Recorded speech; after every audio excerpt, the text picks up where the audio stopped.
Inmates are executed daily. Do you know they were once free like you?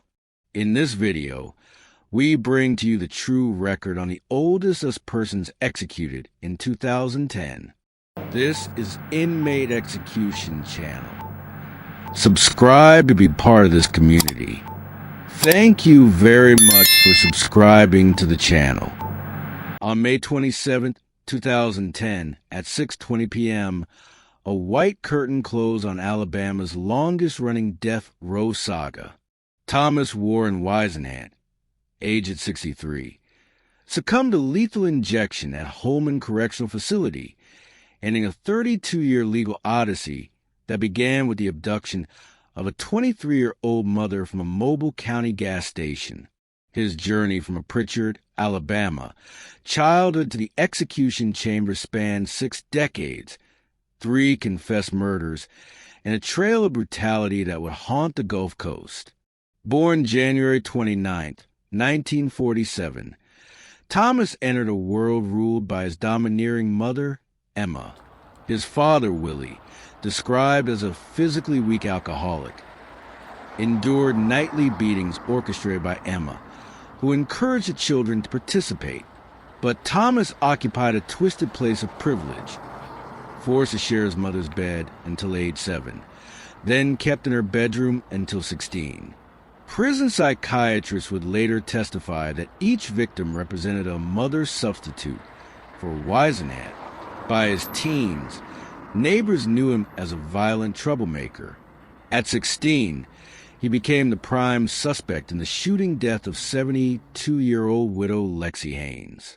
Witnesses reported seeing him brandish a stolen gun days earlier, boasting a bullet would kill somebody soon. When police came knocking, his family provided a false alibi. The case went cold, but the darkness had taken root. Seeking escape, Whisenant joined the Air Force. Stationed in Colorado in 1965, he attacked 22-year-old Rose Covington with a metal ashtray in a base finance office, a woman he'd never met. Hospitalized for 2 months with severe head trauma, she couldn't identify her assailant, but FBI experts matched his shoe prints to the scene. Convicted of assault with intent to murder, he received a 20-year sentence. Paroled after 7, he returned to Alabama, a ticking time bomb. On November 21, 1975, convenience store clerk Patricia Hitt, a 28-year-old mother, was beaten and shot dead. 6 months later, 44-year-old Venora Hyatt vanished from her Mobile gas station. Her body was found near an abandoned shack, mutilated post-mortem. Investigators later discovered Whisenant had gifted Hyatt's wristwatch to his wife. October 16, 1976, hours after dropping his mother home from a family gathering, Whisenant pulled into a compact store on Swedetown Road. Clerk Cheryl Lynn Payton, days from her 24th birthday, was sweeping rainwater when he abducted her at gunpoint. Driving to an isolated Irvington field, he raped her in his pickup truck's front seat before shooting her in the head. The next evening, Hunter George Pendarvis spotted a man lurking near Ed Tripp's farmland, the same field where Peyton's body lay. When Farmer Tripp investigated, he discovered Peyton's corpse clad only in stockings and a denim shirt. But the horror deepened. Whisenant had returned, slicing off part of her breast and slashing her abdomen. Caught fleeing the scene, he confessed not only to Peyton's murder but to killing Hitt Hyatt and Lexi Haynes 13 years prior.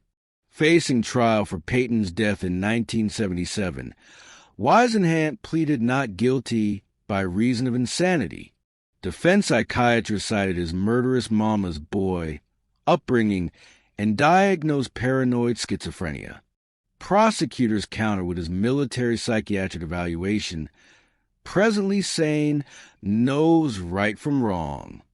Jurors convicted him of capital murder in 9 days. Sentenced to death, he began an appeals marathon. In 1981, The conviction was overturned due to prosecutorial misconduct. Mobile County DA Charles Graddick made improper statements to jurors. Retried and sentenced to death again in 1987. Appeal stretched 23 more years. His attorneys fought execution on grounds of mental illness, pointing to his 1960s federal diagnosis as a psychotic with paranoid schizophrenia. All petitions failed. On November 2009, Alabama Supreme Court set his death date, May 27, 2010. On execution day, Whisenant declined breakfast. He spent hours reading the Bible with 5 visitors, including Bill Hodel, a death penalty opponent who had corresponded with him for 9 years. Among them was Mara Tillman, niece of the officer who arrested him in 1976. She'd written Seeking Understanding, only to become a regular visitor. To her, he bequeathed all possessions, a black and white TV, radio, watch, and $96.24 from his inmate account. His last meal arrived at 3 p.m. Chicken leg quarters, French fries, American cheese, orange drink, coffee, and chocolate pudding. As lethal injection preparations began, he was baptized. With Chaplain Brian Escalinen present, Whisenant and his visitors sang Amazing Grace. At 5:45 she plans p.m., to take the stand. we learned Governor Bob Riley denied clemency. Strapped to the gurney at 6 p.m., curtains opened to reveal 2 witness rooms. To his left, 3 reporters, his attorney Richard Cohen, and friends including Tillman. To his right, Cheryl Payton's husband, brother, and sister holding her photo. Warden Tony Patterson read the death warrant. Asked for final words, Whisenant stared silently ahead. As lethal chemicals flowed, supporters waved. He strained against restraints to smile back. Payton's family saw only defiance. He gasped, chest stilled at 6:20 p.m. Her brother Edward Gazzi later lamented, "We watched him die an easy death." Douglas Payton added, "He had no remorse. He died easier than my wife." Whisenant's attorney called it a sad day for Alabama, insisting the state executed a mentally ill man. Whisenant's body was cremated, ashes given to Mara Tillman. In death, as in life, he defied expectation. The killer who returned to mutilate his victims now rests in an anonymous urn. Cheryl Payton, forever 23, lies beneath a headstone that reads, "Waited 32 years for justice." For Alabama, it closed a chapter. For the families, it ended a vigil, but never the void. Next is Philip D. Halford. On November 4th, 2010, at 6:26 p.m., Philip D. Halford drew his final breath in Alabama's execution chamber. At age 63, he became the oldest inmate executed in Alabama that year. A grim end to a 24-year legal odyssey that began with the calculated murder of his daughter's 16-year-old boyfriend. Philip Halford's early life remained shrouded in obscurity, but by 1986, he was a 39-year-old father of 3 in rural Dale County, Alabama. His daughter Melinda, then 15, was pregnant by her boyfriend, Charles Eddie Shannon, a bright-eyed teenager known for his kindness. Halford seethed with disapproval over their relationship, forbidding Shannon from visiting their home. Beneath this paternal strictness festered a darker secret. Halford had sexually abused Melinda since she was 7 years old, a truth that would later fracture the courtroom. On April 12, 1986, Halford forced Melinda to make a midnight call luring Shannon to a secluded bridge over the Choctawhatchee River. With his 15-year-old stepson Sammy Joe Robbins as a reluctant accomplice, Halford ambushed Shannon. He shot the boy through the roof of his mouth. As Shannon gasped, "What did you shoot me for?" Halford coldly replied, "For fucking around with somebody else's pussy. He then dragged Shannon by the hair, shot him twice more in the head, and dumped his body into the black water below. Afterward, Halford burned Shannon's wallet, pocketing the cash while sneering the boy was a cheapskate. Most chillingly, he bored holes in spent bullet casings, fashioned a necklace, and forced Melinda to wear it, a daily reminder of her complicity. Shannon's body surfaced 2 weeks later, with evidence mounting. Halford fled to Florida with Melinda, but was captured in May 1986. At his 1987 trial, Melinda and Sammy Joe became the state's star witnesses. Halford maintained innocence, claiming an alibi and accusing his children of framing him due to his strict discipline. The strategy backfired catastrophically. When Halford testified about being a good father, prosecutors exposed his incestuous abuse of Melinda during the penalty phase. After 9 days of deliberation, the jury convicted him of capital murder during a robbery. The vote for death was 10-2, citing 2 aggravating factors: murder during theft and especially heinous, atrocious, or cruel conduct. Halford's appeal spanned 23 years. His 1989 direct appeal to the Alabama Supreme Court failed. In 1992, he filed for post-conviction relief, arguing ineffective counsel for advising him to testify, which opened the door to incest revelations. That, too, was denied. A federal habeas corpus petition in 2006 centered on a bombshell claim. Prosecutors had a secret plea deal with Melinda, sparing her adult prosecution in exchange for testimony. Courts rejected this, noting her testimony aligned with physical evidence. As years bled into decades, Shannon's family weathered 11 execution dates. Each stayed or appealed. Halford accumulated 9 disciplinary infractions in prison, yet showed no public remorse. On November 4th, 2010, Halford spent his final hours with his mother, Myrtie Boyd. He declined a traditional last meal, opting instead for vending machine snacks: cheese crackers, nacho cheese bugles, a ham and cheese sandwich, and Dr. Pepper. At 3 p.m., he learned Governor Bob Riley denied clemency. His final possessions, a watch, a Bible, and a poster board painting, were bequeathed to his mother.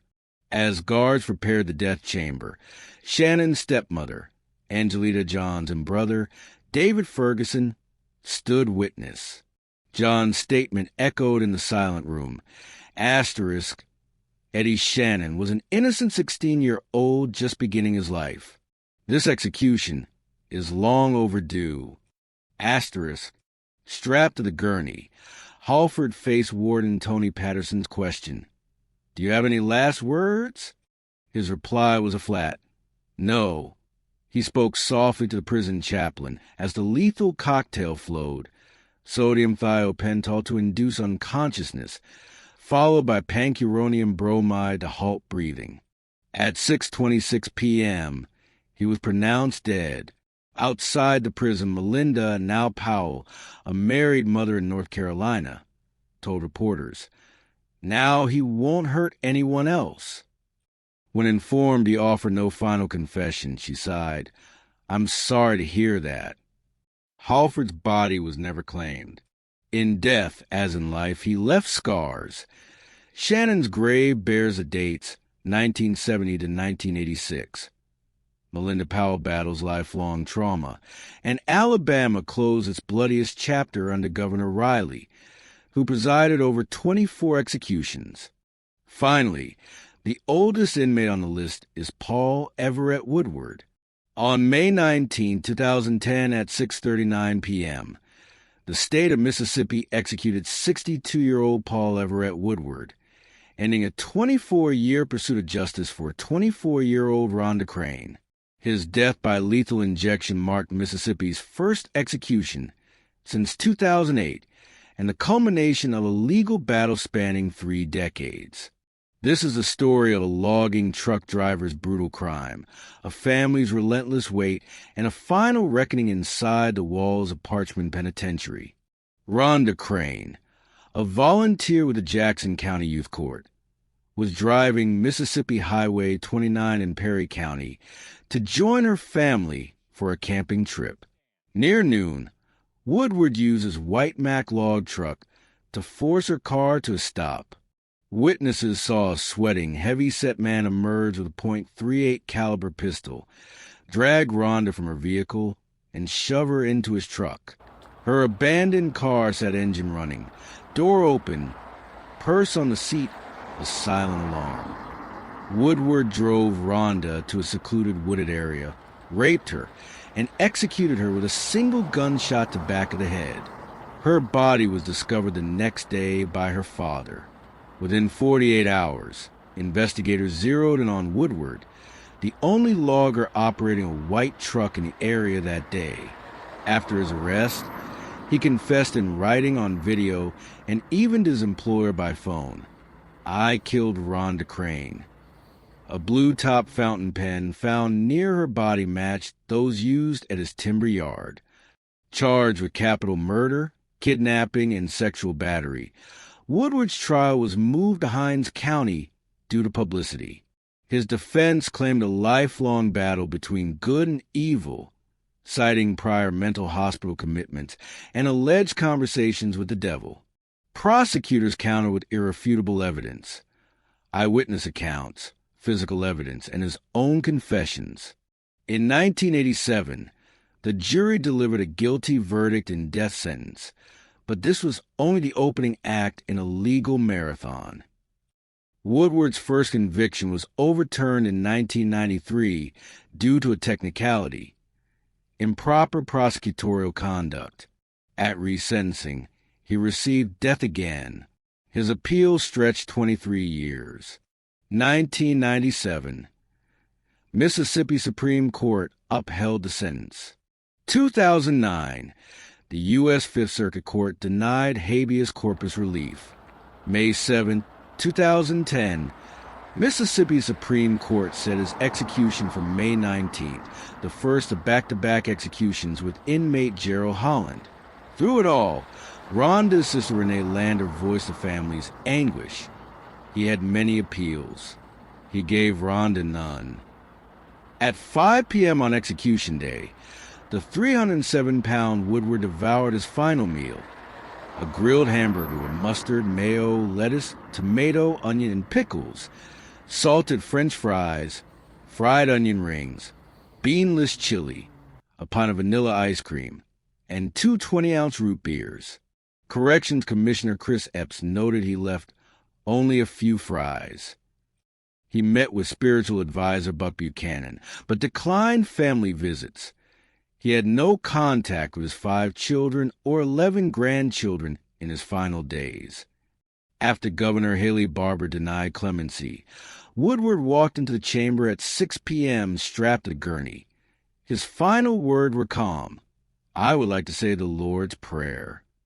He invited witnesses to join him. As the lethal chemicals flowed, he took 2 heavy breaths, turned his head left, and closed his eyes. Rhonda's sister Renee watched, holding her photo. Later, she stated, "I'm glad to see him take his last breath. I wish it had been brutal, like Rhonda's." Woodward's body was donated to University of Mississippi Medical Center, his final act deflecting burial costs. His execution closed Mississippi's longest-running death row case at the time, yet left unresolved questions. A killer who sought spiritual peace but never apologized to Rhonda's family. A 307-pound man, reduced to a name on a medical donor form. A sister who waited 24 years to whisper, "It's over." As Commissioner Epps noted, it was the state's first back-to-back execution since 1961. A grim symmetry for a justice system measured in decades, not days. Subscribe to this channel to be updated on every inmate in the United States of America. Thank you very much for subscribing to the channel. See you here tomorrow.